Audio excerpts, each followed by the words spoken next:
आज का टॉपिक है energy store in charge capacitor. ठीक है, तो energy stored in charge capacitor. ठीक है, energy stored in charge capacitor. बोल रहे कि एक कैपेसिटर लेते हैं, मान लेते हैं हमारे पास एक कैपेसिटर है, 2 प्लेट कैपेसिटर। अब इसके पास इनिशियल में कोई चार्ज नहीं है। ठीक है, इसको चार्ज करना है तो हम एक सोर्स से जुड़ेंगे, इसको एक बैटरी से जोड़ते हैं, मान लेते हैं। ठीक है, बैटरी से जुड़े। ठीक है, ये हमारा पॉजिटिव टर्मिनल है और ये हमारा नेगेटिव टर्मिनल है।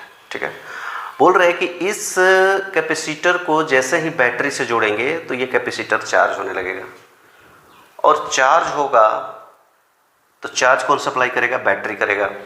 और जब बैटरी चार्ज सप्लाई करेगा तो इसको चार्जिंग करने के लिए वर्क करेगा, और ये जो वर्क होगा वो इलेक्ट्रिक पोटेंशियल एनर्जी के फॉर्म में इस कैपेसिटर के अंदर स्टोर हो जाएगा। ठीक है, तो अगर मान लेते हैं कि इस कैपेसिटर का कैपेसिटेंस जो है, कैपेसिटेंस ऑफ कैपेसिटर AC। ठीक है, मान लेते हैं कि बैटरी द्वारा Q चार्ज दिया गया है। कितना दिया गया है? Q charge. बोल रहा है कि पोटेंशियल डेवलप हो गया, Q charge supplied to capacitor.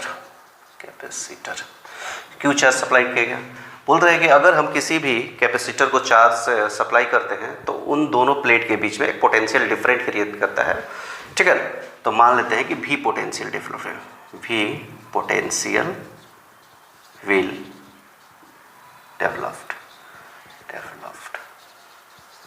बोल रहे हैं कि जैसे जैसे हम ज़्यादा चार्ज देंगे वैसे वैसे पोटेंशियल इंक्रीज करेगा, वैसे वैसे ही बैटरी को ज़्यादा वर्क करना पड़ेगा। तो एक हमारे पास रिलेशन आ गया है कि Q इक्वल टू हो जाएगा CV। अगर किसी भी कैपेसिटर का कैपेसिटेंस जो है वो C है, उसमें Q चार्ज दिया गया है और दोनों प्लेट के बीच में अगर पोटेंशियल भी डेवलप हो गया है तो Q इक्वल टू CV। ठीक है, अब ये हम चाहते हैं कि इसको DQ चार्ज और दिया जाए। ठीक है, DQ चार्ज दिया जाए to supply DQ charge to capacitor dW work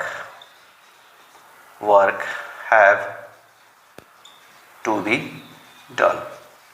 ठीक है ना, dW work have to be done, इतना काम करना पड़ेगा।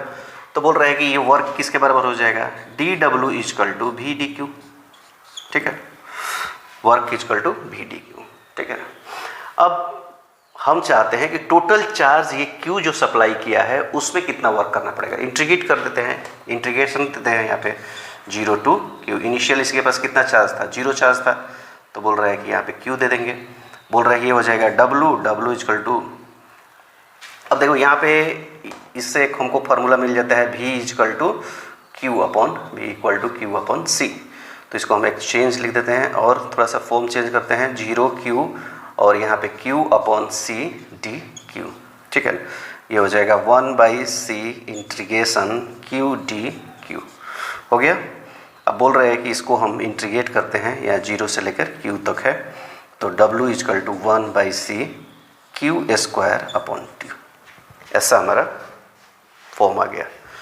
तो बोल रहे हैं कि ये जो वर्क हुआ है यही एनर्जी के फॉर्म में एक कैपेसिटर में स्टोर हो जाएगा। तो U इक्वल टू कितना हो गया? Half Q square upon C। ठीक है ना, यही हमारा एनर्जी आ गया है जो कि स्टोर हो जाएगा कैपेसिटर में। किस फॉर्म में? इलेक्ट्रिक पोटेंशियल एनर्जी के फॉर्म में। थोड़ा सा फॉर्म चेंज कर लेते हैं। U इक्वल टू हमारे पास एगो आ गया half Q square upon C। बोल रहे Q का फॉर्मूला क्या है? यहाँ पे देखो Q का एक रिलेशन ये है, हम हम चाहते हैं कि एनर्जी का रिलेशन जो है वो CV स्क्वायर अपॉन C।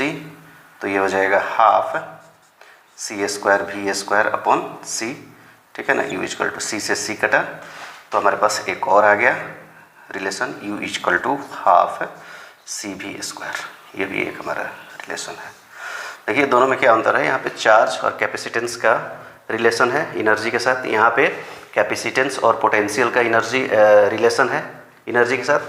फिर एक ये फार्मूला हो गया कि C इक्वल टू क्या हो जाएगा, C इक्वल टू एक और रिलेशन बनाते हैं इसमें, C इक्वल टू Q/V एक रिलेशन बनाते हैं और यहाँ पे यही लेते हैं। ठीक है, C का वैल्यू पुट करते हैं तो U इक्वल टू हो जाएगा हाफ और ये हो जाएगा Q/V इंटू V²। ये V से ये V कट गया तो U equal to half QV energy. 3 relation आप देखिए यहाँ पे, चार्ज पोटेंशियल के साथ एनर्जी का रिलेशन, कैपेसिटेंस और पोटेंशियल के साथ एनर्जी का रिलेशन, और फर्स्ट में चार्ज और कैपेसिटेंस के साथ एनर्जी का रिलेशन। अब इसमें से सवाल जो आएंगे यही हमारा एनर्जी जो है ये 3 फॉर्म में है। फार्मूला का फॉर्म चेंज हो गया है 3, लेकिन एनर्जी वही आएगा और ये एनर्जी जो है वो कैपेसिटर में इलेक्ट्रिक पोटेंशियल एनर्जी के रूप में स्टोर होगा।